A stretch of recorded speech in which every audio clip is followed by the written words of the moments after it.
Venustiano Carranza, governor of Coahuila and a student of history, could not believe what he was seeing.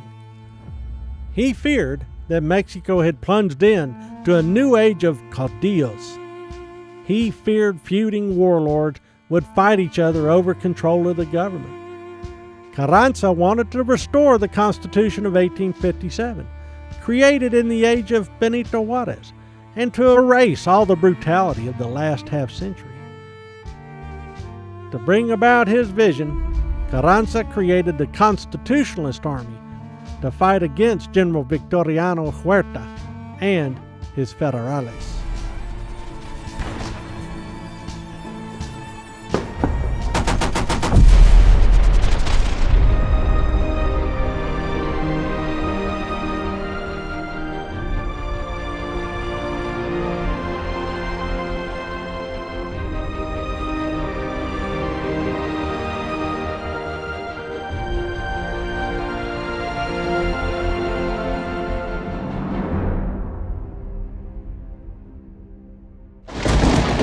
Warlords chose sides.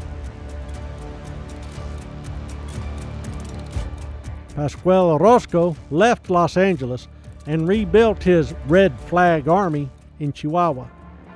Emiliano Zapata, already at war with Huerta, continued his struggle in the south, while Pancho Villa left El Paso and created a rebel army in El Norte.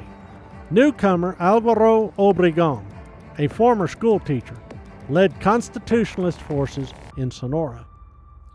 More and larger battles followed. Zapata's southern armies continued to frustrate Huerta's commanders, and when Obregón faced a Federale force in Nogales, the government forces fled across into Arizona and the United States. But Huerta also enjoyed some successes. He convinced Orozco to switch sides again, abandon the rebel cause, and once again support the government forces in El Norte. Huerta called his national policy La Mano Dura, the hard hand. Many countries across the world saw Huerta's government as the logical successor to that of Porfirio Diaz. But U.S. President Woodrow Wilson favored Carranza. As a result, Huerta began to frame the United States as the enemy of Mexico and accused it of meddling in international affairs, and even accused it of planning an invasion. Using this threat as a cause, Huerta expanded the size of the Federal Army, calling for hundreds of thousands to enter service to oppose the Americans. When recruiting goals failed, Huerta forced men into the army, sweeping through rural villages and leading unwilling warriors away in chains. Mexicans naturally fled this oppression. Texas, with its long border, received tens of thousands of newcomers, looking to avoid the national calamity south of the Rio Grande. Campesinos yearning for peace headed for the U.S. Men hoping to avoid fighting for either side longed for a new life away from the troubles in their native land and left for Texas.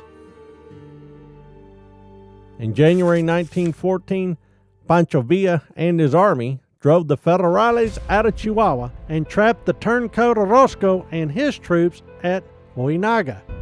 These defeated Federales, mostly conscripts, disappeared across the Rio Grande into Texas. Carranza's armies continued winning battles. His generals, though, had started to argue among themselves. Villa, always charismatic, had become the favorite of American newspapermen and even movie makers, leading to jealousies among the Constitutionalist leaders. The United States also got sucked into the quagmire of the Mexican Revolution. On April 9, 1914, some of Huerta's authorities jailed U.S. sailors on shore leave in Tampico. On April 21st, an outraged President Wilson ordered U.S. troops to occupy the port of Veracruz in retaliation. The U.S. Navy, including the newly commissioned battleship USS Texas, would keep weapons and munitions much of which came from Germany, from reaching Huerta's army.